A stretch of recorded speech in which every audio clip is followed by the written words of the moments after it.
کے خلاف خان صاحب کے ہدایات کے مطابق ہم انشاءاللہ تعالی پیسفل پروٹیسٹ کریں گے ہفتے والے دن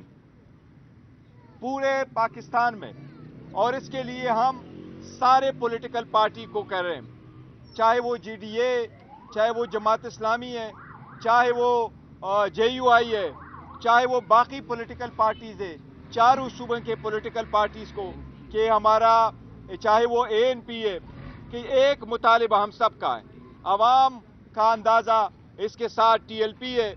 ساری پولیٹیکل پارٹیز ہو جو اس مینڈیٹ کو قبول نہیں کرتی، جو ساری پولیٹیکل پارٹیز یہ سمجھتی ہے کہ اس میں بہت دھاندلی ہوئی ہے، آخر میں جس طریقے سے مینڈیٹ کو چینج کیا گیا ہے، لہٰذا پاکستان تحریک انصاف پیسفل پرامن پاکستان کے جھنڈوں کے ساتھ اپنا پروٹیسٹ ریکارڈ کروائے گی، پیسفل پروٹیسٹ کرے گی انشاءاللہ تعالی ہفتے والے دن آفٹرنون میں انشاءاللہ تعالی یہ پورے ملک میں یہ پروٹیسٹ ہوگا۔ ہماری شرکت سب سے درخواست ہے کہ اس میں آپ شرکت کریں، یہ آپ کی آزادی کا سوال ہے،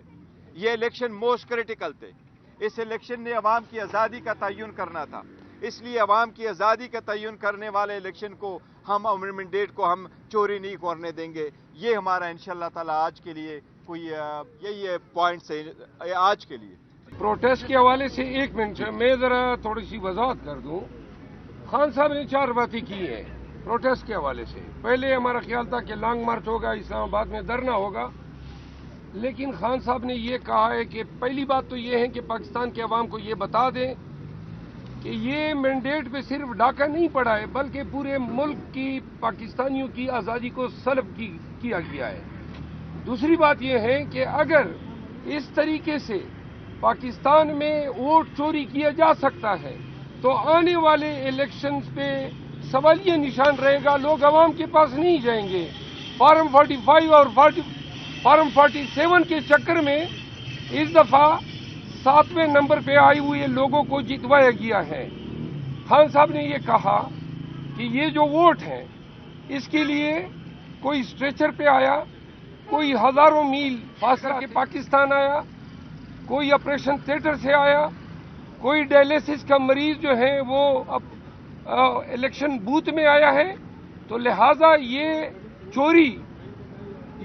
جو کی گئی ہے یہ اس لیے کی گئی ہے تاکہ ایک کرمنل منی لانڈرنگ سنڈیکیٹ، یہ ایگزیکٹلی یہ الفاظ تھے، اس کو پاکستان پہ امپوز کرنے کے لیے، جو پہلے بھی، اور انہوں نے خان صاحب نے کہا کہ اوورسیز پاکستانیز کی ریمیٹنسز واحد ذریعہ ہے پاکستان کی فائنینشل سٹیبلٹی کا۔